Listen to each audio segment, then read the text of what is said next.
Hello, everyone, and welcome aboard. My name is Drew Warner, and I'm so excited to be bringing you part two of our Players Championship 2023 / TPC Sawgrass preview. So if you haven't listened to part one, go back and check it out. We released that last week, and that's a bit more about the history of TPC Sawgrass and the history of the Players Championship. This episode, part two, is going to be a bit more about a hole-by-hole walk through the course. So we're going to actually go through each hole of the course. I'm going to do the front nine in this first section. Caleb is going to do the back nine in the next section. And we're just going to talk you through what to expect when you're watching next weekend. We also have a part three of the TPC Sawgrass / Players Championship preview coming out tomorrow. That is a really, really exciting piece where we talk a bit more about the course. We have a special guest on to help us make picks for our first ever fantasy game. So really excited about all that. But for now, this is going to be part two. Thanks for hopping on board. 5, 4, 3, 2, 1. Tranquility Base here. The Eagle has landed. If I were you, I would think about climbing on board. So again, just before I get into the hole by hole here, I want to review what the purpose of us doing this is. So a big part of our process when deciding to begin this podcast was we feel like people enjoy the Masters in particular so much because people know the holes out there. So if someone hits it left on 13 at Augusta, they're like, oh man, whoever hit it left is in big trouble there. And they have context for what to expect. They know the holes coming down the stretch. And it's our goal by doing this to provide that same context for the players and for other major tournaments to all of our listeners so they can be equipped while watching in a way that will make them enjoy watching golf so much more and enjoy engaging with the sport even more. So again, we want you to be able to watch the players next week, and we want you to see Rory McIlroy hit it left on number 3, the par 3, and say, oh no, I know over there that bunker is really deep. It's going to be a hard shot. So again, that's kind of the goal of this content stream in particular. And without further ado, I'm going to share my screen here. If you guys are watching this on YouTube or using the video feature on Spotify to watch us as well, that's a really helpful thing. I'm going to try to describe things as best I can without actually, needing people to watch the screen. So you can just listen if you'd prefer. But if you do want to follow along, we're going to have pictures of the holes up on the screen just to help give some visual backing to the things we're talking about here. So without further ado, I will share my screen here and we can get going. All right, so you can see up on the screen here, this is hole number 1 at TPC Sawgrass. It is a par 4. It's about 423 yards. And as you can see, it's a relatively tight fairway to start off. So you really can't miss left because there are thick trees and thick woods over there, and you're totally blocked out from a second shot into the green. The fairway does bulge out a little bit right. So the hole almost doglegs right, and the green sort of falls back a bit more to the left. So ideally, you can kind of put it out in the flat part, that straight part of that fairway on the left, and leave yourself an angle into the green. Missing right here is okay for the most part, as long as you don't go too far right. There is a bunker and water right of the fairway. According to PGA Tour Pro Matt Every, the water's not really in play unless the hole is into the wind. So if you hit one in that bunker on the right or hit it just over the bunker in those mounds on the right, you do actually open up a bit of an angle into the green, as long as you can contend with kind of the mounds and the rough over there. The green is not too severe compared to some other greens in the course, but it is a very long, thin green. So hard to miss right or left because there's a deep bunker on the left of the green and there's some trees and mounds up on the right side of the green. So not a green you want to be right or left of, but if you are on the front or the back of the green is not too severe. So there's still an opportunity to make par. This is one of those tee shots, I think, where it's slightly tight, but if you land it on grass, you've got a good chance at making par. It's not too long of a hole. All right, moving on now to the second hole. And the second hole is the first par 5 on the course, and it is reachable in 2. I would say, generally speaking, at Sawgrass, and we'll see this throughout, the par 5s maybe tend to favor a draw ball flight or a ball flight that curves from right to left. So you can see we're looking at it here in the picture from the green back at the fairway. But off the tee, really, you're going to want to be able to hit a draw and ideally kind of curve that ball right to left into the fairway there, and then leave yourself an open second shot into the green to try and reach the green in 2 shots on this par 5. Apparently, there were some more trees overhanging on the left side of this tee box that have kind of died or been taken out in recent years. So people who do fade the golf ball, so curve it from left to right, do have more opportunity to hit their preferred ball flight on this hole than they did in the past, but still, generally speaking, the draw is the best shot to hit off the tee. But coming into the green, the green is pretty open itself. There's not like, tons of hazards or water or huge bunkers around it. There's a number of small bunkers on the right and left side of the green. But the green is relatively open. It does run off into collection areas, so kind of sections of fairway behind the green or around the green. And so the green is basically a triangle and it runs off in all three directions. So it's a hard green to hold if you're coming in with a long iron, especially when the course is firm. So in that way, it's a challenge for players to hit their second shot and actually hold it on the green. There is water off to the right and a long bunker that goes along the right side of the hole. Those don't really come into play if you hit a good tee shot, but if a player hits a poor tee shot and they're in the woods or in the rough, that water and that bunker do come into play if you're trying to lay up. Around the green, again, there's a lot of small bunkers around. You can miss left, you can miss a little bit right, but if you're going too far right, there are some trees there as well. So if you're going to miss this green, the miss is probably off to the left side. All right, moving on now to the third hole, which is a par 3, the first par 3 of the course, and it's a relatively medium length par 3. It plays about 177 yards.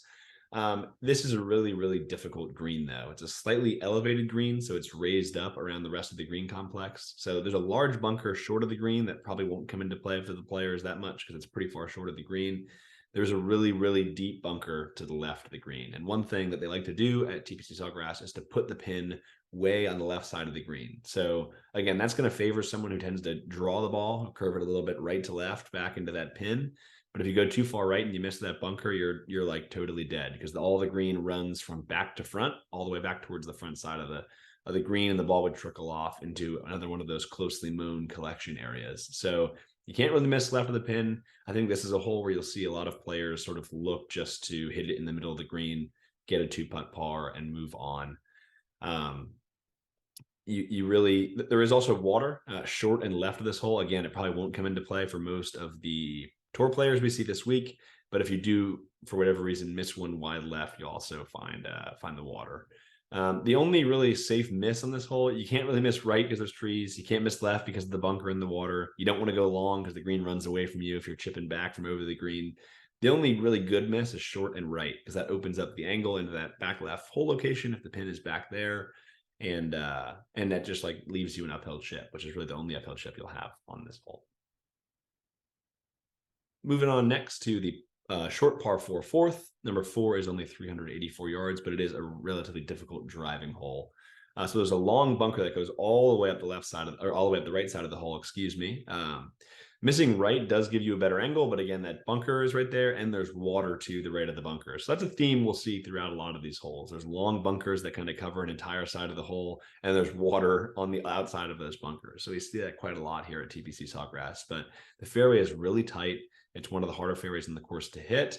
And then if you go left, you technically have space, but there is really thick rough up on the hill, and there's a bunch of mounds up there, which make it challenging to carry the water because there is kind of a pond or a stream that runs diagonally across right in front of the green.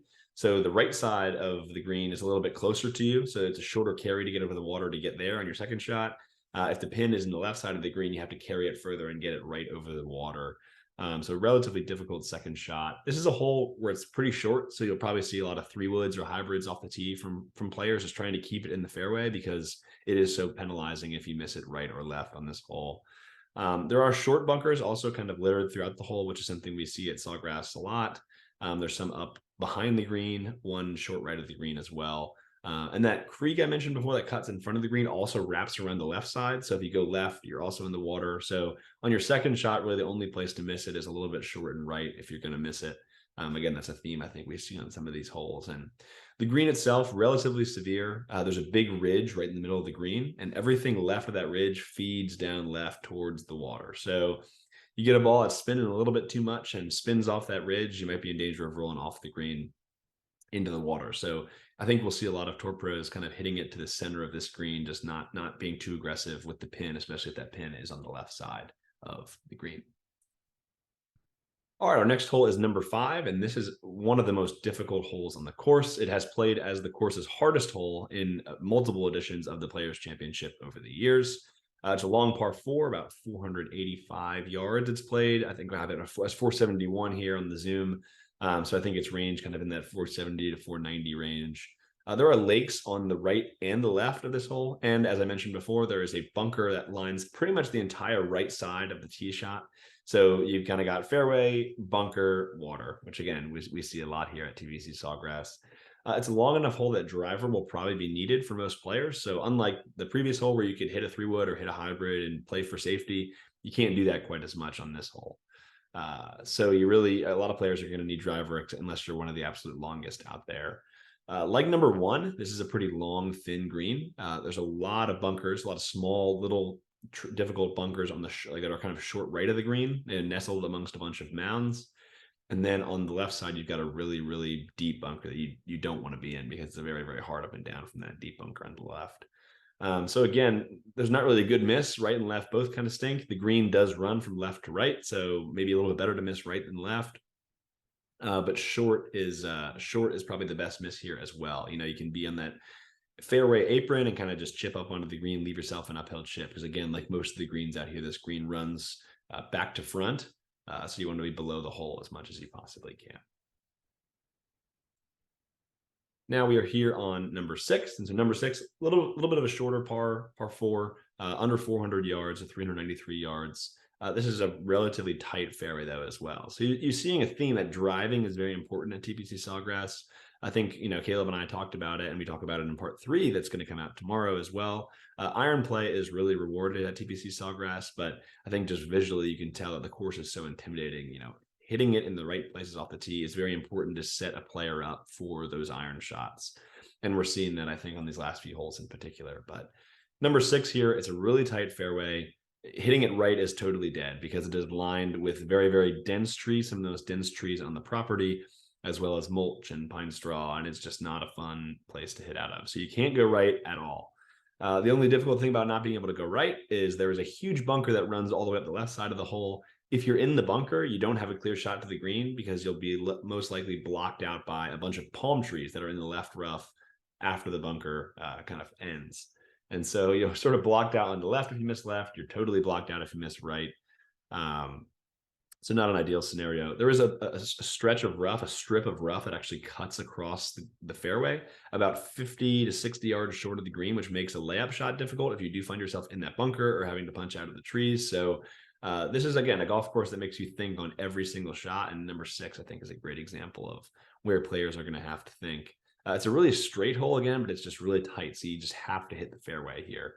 Coming into the green is a little more circular than most of the other greens on the course. It is slightly elevated as well. There's a number of deep bunkers short of the green. There's some deep bunkers that are kind of long left of the green. So the best miss is probably a little bit right, although the green does run from right to left. So if you want an uphill shot, maybe missing left is a little bit better. If you don't want to be in a bunker, you might be able to miss a bit right depending on the hole location and get a chip close if you're not able to actually hit the green. But if players hit the fairway, they should be able to make some birdies on this hole. It's just one of those holes that if you miss the fairway, a big number is 100% in play. All right, we'll move on next to number 7, which you can see here. Number 7 is 451 yards, and it's a par 4, so one of the longer par 4s on the course. Again, like number 5, this is going to be a driver hole for most of the players, most likely. There's a little more space than there are on some of the other holes. But there's a giant bunker that runs way up the left side. And of course, there's a lake to the left of that bunker.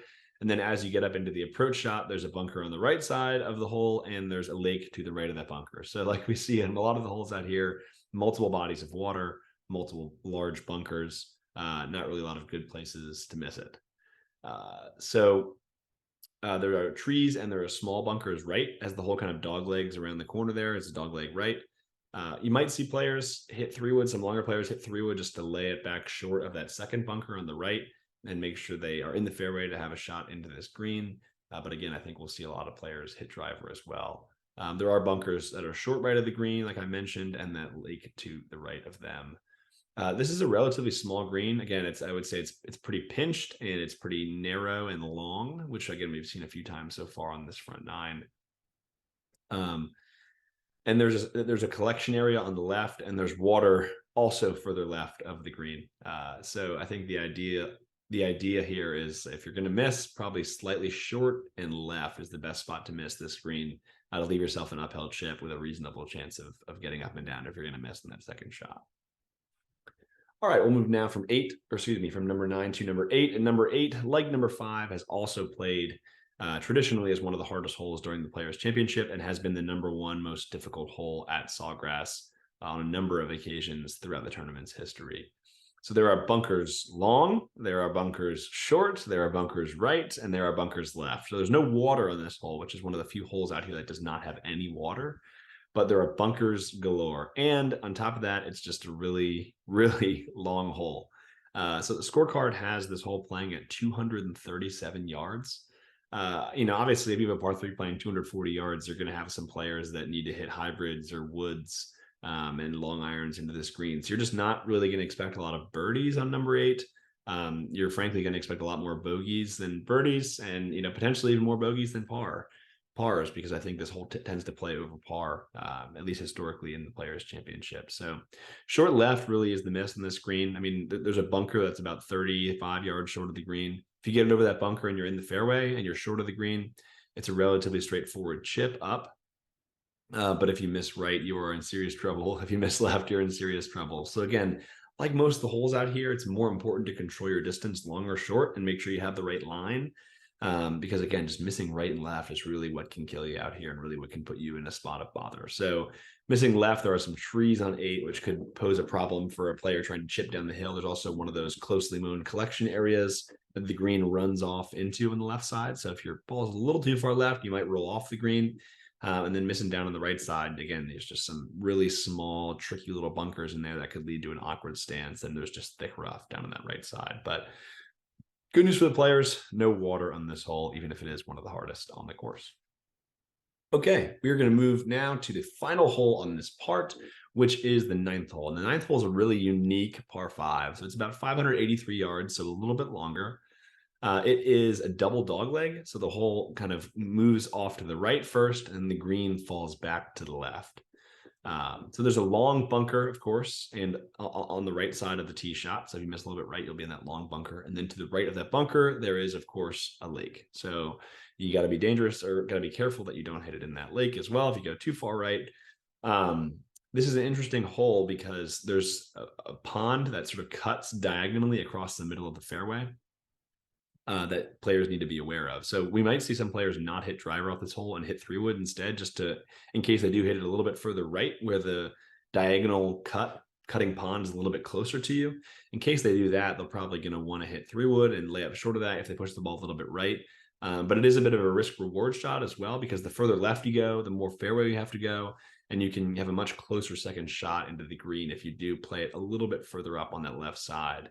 But your angle into the green, because the green goes back to the left, is probably a little bit better if you're actually playing up that right side a little bit. So we might see some players hit 3-wood, try and play up the right side of that fairway and still stay short of that diagonal pond that cuts across. Based on having that little extra space, though, on the left side, one might argue that a draw is a better shot off his tee box. Some people might say a fade's a better shot off his tee box. I think players are really able to hit both here. And again, I think that's true for most of the holes out here. You can really, with the exception of most of the par 5s, which prefer draws, you can hit draws or fades on most of the holes in this front 9 and be okay. It's really just as long as you're hitting the fairway, that's really what matters. So the second shot can reach the green. You probably will have to hit a draw. So again, curving that ball right to the left on the second shot to reach the green, just based on how the hole is constructed. Because right around the corner of the hole where the green falls back to the left, there's a long bunker. There's a bunch of trees. They're really thick trees. You're not really going through them. They're tall enough that you can't really go over them. So players are really going to have to go around those trees in a lot of ways. So you'll likely see a lot of second shots with players trying to draw their ball around those trees back onto this green if they hit the fairway off the tee. So the difficult thing is, if you're going to lay up, like I mentioned, there are trees on the right, there are trees on the left, there's that bunker on the left. It's not really an easy layup, and you want to leave yourself as far right as you can be in the fairway, just to open up the green and give yourself an angle into what is another long, thin green here. If you do go for the green, though, and you miss right, the right side of the green is covered in small, deep bunkers.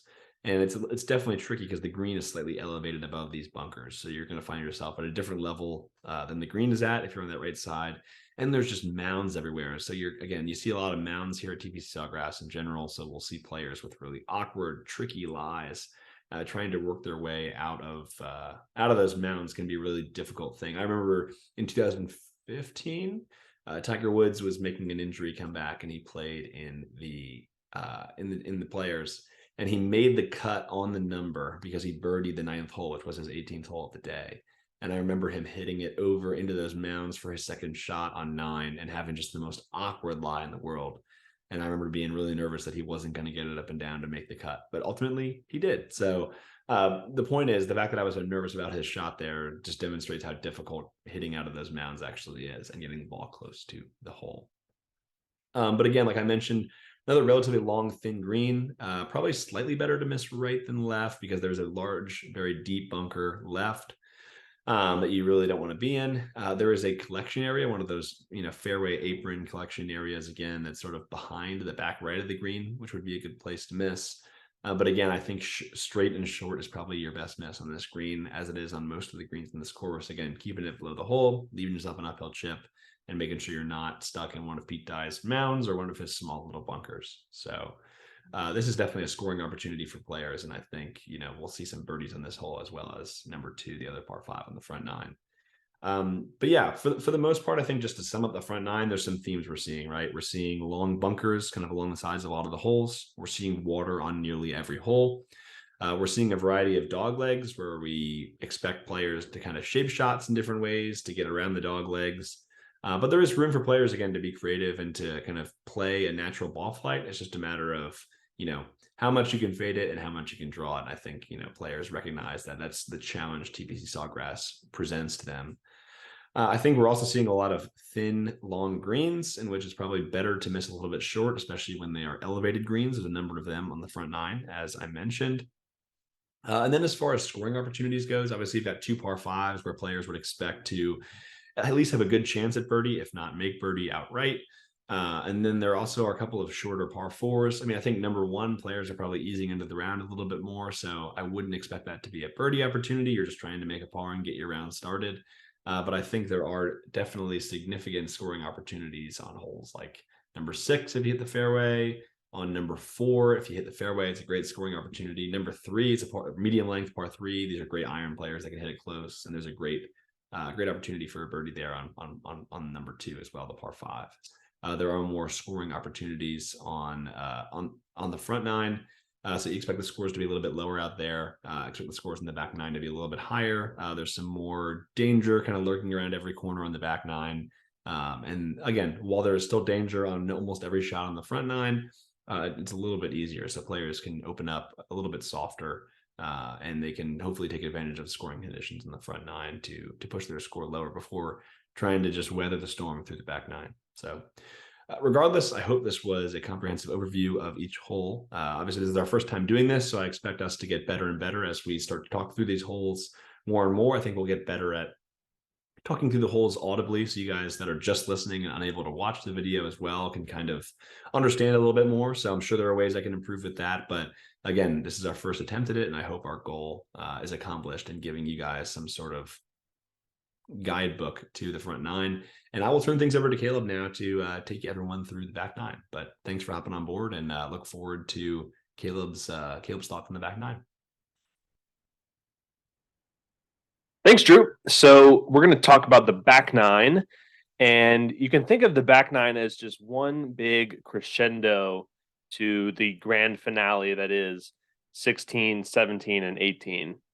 Every hole is working up to those final 3 holes. You can think of it as that slow ride to the top of a roller coaster before you hit that big drop to the finish.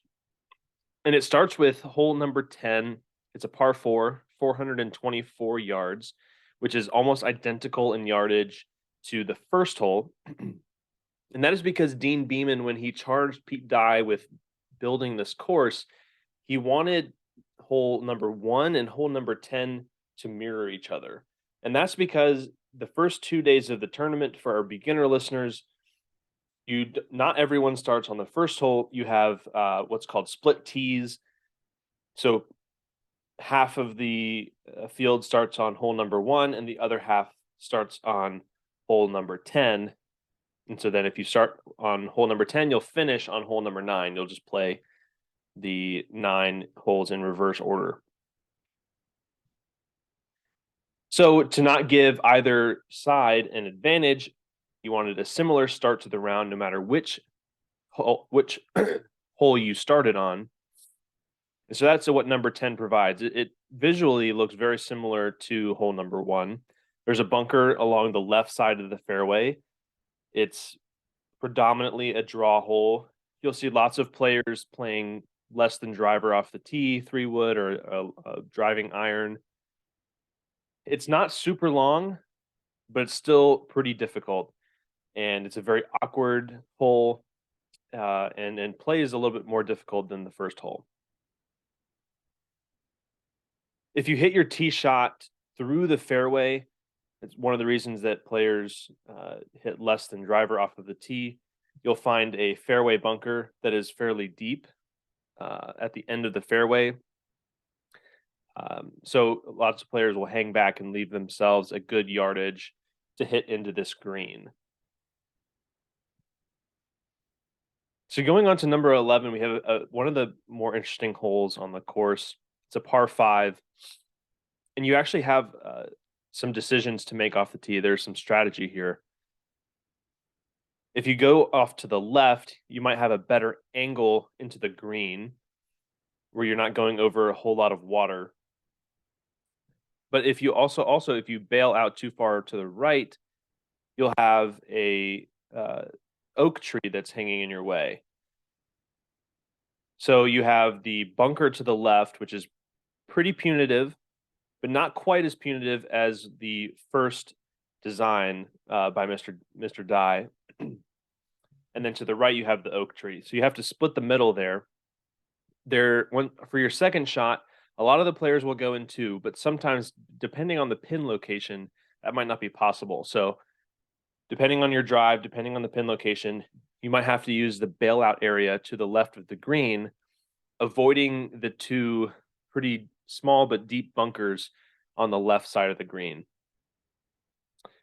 On this hole, there is water on the right side of the green, but there's a pretty long bunker that goes around the back of the green and then all the way up to the front of that bailout area that provides a little bit of a buffer between the green and the water.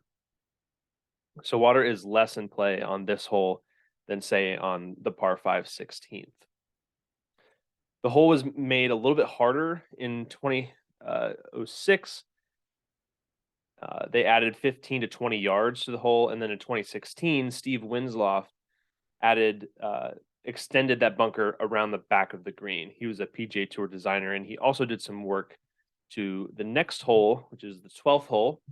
It's a drivable par 4. He completely redesigned this hole, and there's actually a little bit of controversy about that because it wasn't a drivable par 4 before, and Winslow actually says that Pete Dye signed off on his redesign of the hole, but the family has said that Pete never believed in drivable par 4s, saying that they were just really long par 3s. So for the golf architect nerds, there's a little bit of debate to be had there. But there's still a pretty interesting hole. You have this decision of whether you're going to go for the green or to lay up. If you choose to lay up, you're going to be dealing with a fairway bunker that is to the left of the fairway.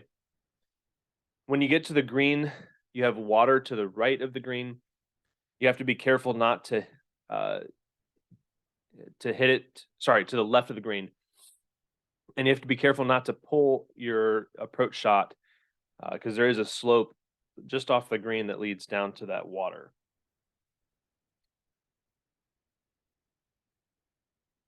Now we get to number 13. It's a par 3, 181 yards. And in some ways, this can remind you visually of hole number 16 at Augusta. So the green it's not quite as long, and it's a little bit deeper than hole number 16 at Augusta. This green has 3 tiers and very deep bunkers on either side. You have water to the left, and this is actually one of my favorite tee shots to watch on TPC Sawgrass. It's a very beautiful hole. And it's a lot of fun to watch these players figure out the wind and decide which iron they're going to use to hit into this green.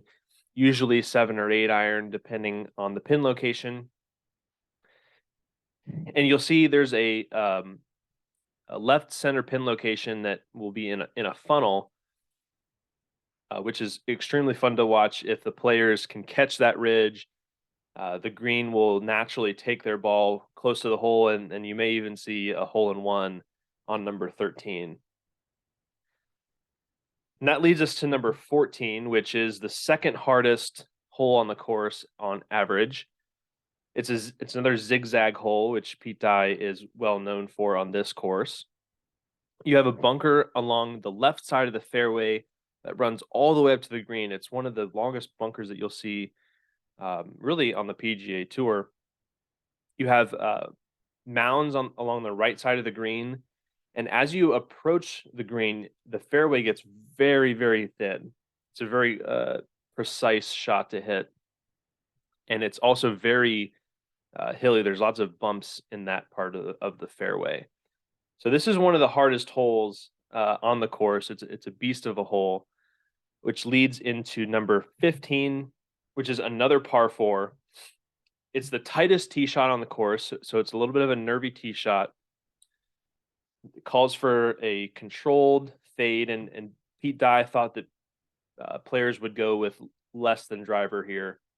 And that's because if you drive your ball through the fairway, similar to on hole number 10, you have a pretty punitive bunker going through the fairway, but there's also a little bit of water to the left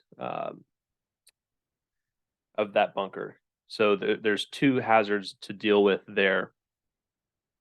However, once you get to your tee shot, it's a fairly long green from the perspective of the fairway.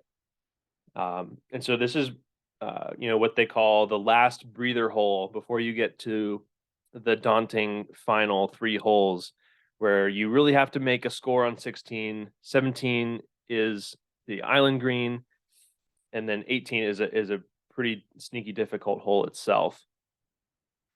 So this is kind of the last reprieve for the players, especially those leaders when they're getting down to the wire on Sunday night. This is the hole, the last hole before the big final 3. So let's talk about those last 3 holes. We'll start with number 16. It's a par 5. It's one of the shorter par 5s. It's a dog leg to the left off the tee, and the tee shot calls for a draw. Players, when you watch their tee shots, they're going to be aiming for that tree in the middle of that lake, close to the 17th hole. That's going to be their aiming point. And if they hit that, they'll have a reasonable shot to get to the green in 2. But if they hit too big of a fade and they end up in the right rough, it's going to be really difficult, if not impossible, for them to get to the green in 2. And then the strategy will be what yardage they want for that approach shot into the green.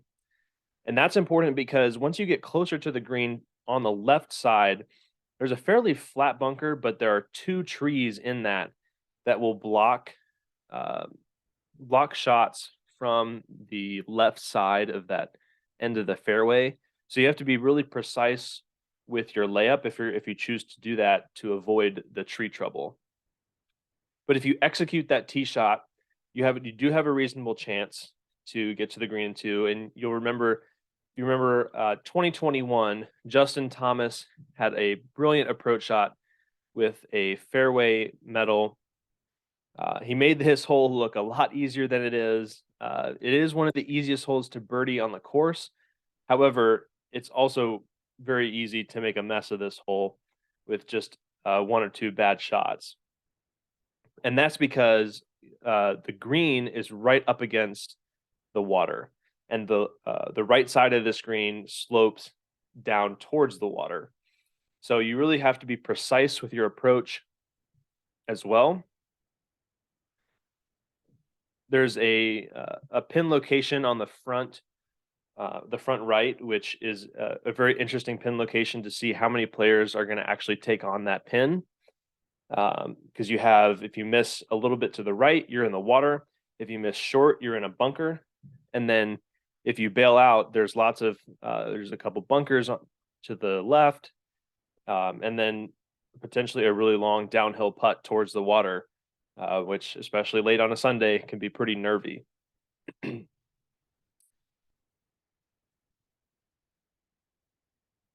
One interesting story that we know about the design of this hole actually is that Pete Dye was hearing complaints from the players that this green was too hard to reach into, and so he made the green bigger, he made it wider, and he made it lower.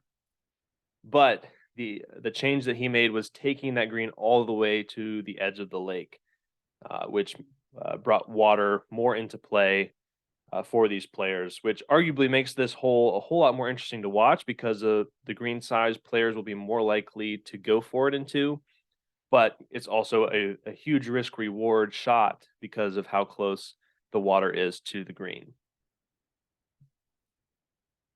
So now we're at number 17. This is the one that you've all been waiting for on a Sunday. You want to watch the leaders hit this tee shot and see, can you hit the green? That is the test that this hole is asking. Can you hit the green, and can you two putt to make par? That is a great score for for anyone coming through. Any player would take that and move on if you gave it to them. Some of the cool, interesting features of this hole. So we've talked about how it's an island green in this really large lake. Check out our part 1 of our TPC Sawgrass preview to learn about why it's an island green.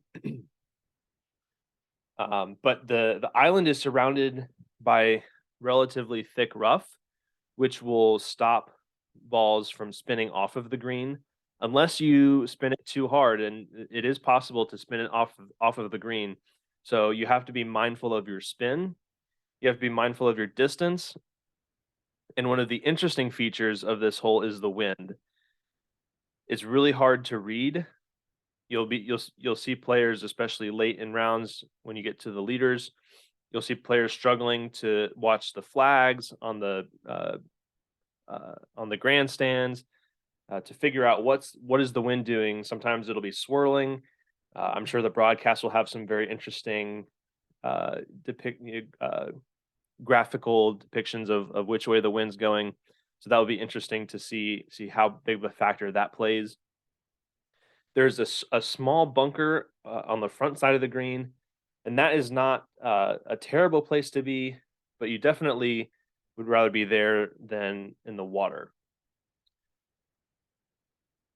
Finally, some of the other cool shots that come from this hole come from players hitting it through the back of the green onto the walkway. And it's a very thin walkway. So if players hit it too far towards the edge, we've seen in the past that some players weren't able to have a stance. So they actually stood with their back towards the green and whacked the club behind them, hit the ball where their back was facing, and just to try and chip it onto the green so that they could have a shot without taking a penalty drop. So one thing we know about 17 is that it's going to provide a lot of drama. It's one of the coolest scenes in golf. There's a huge natural gallery viewing area to the left of this hole, which again is one of the features that we talked about Dean Beeman wanting as a part of this golf course. Lots of natural places for spectators to sit and watch the players. So now we've made it to number 18. Players have made it all the way through their round. They just have one hole left. And the tee shot here is very uncomfortable. You have a huge lake to your left. So you have to be careful not to miss to the left and take a drop. The fairway also will slope towards the left, especially as you get closer to the green. but this is no bailout hole to the right either. If you bail out too far to the right, it's either a really, really long approach shot you might have to lay up, or if you hit it through the fairway, you're in some pine straw with some 20-year-old oak trees that can cause swing issues or limb issues for your shot.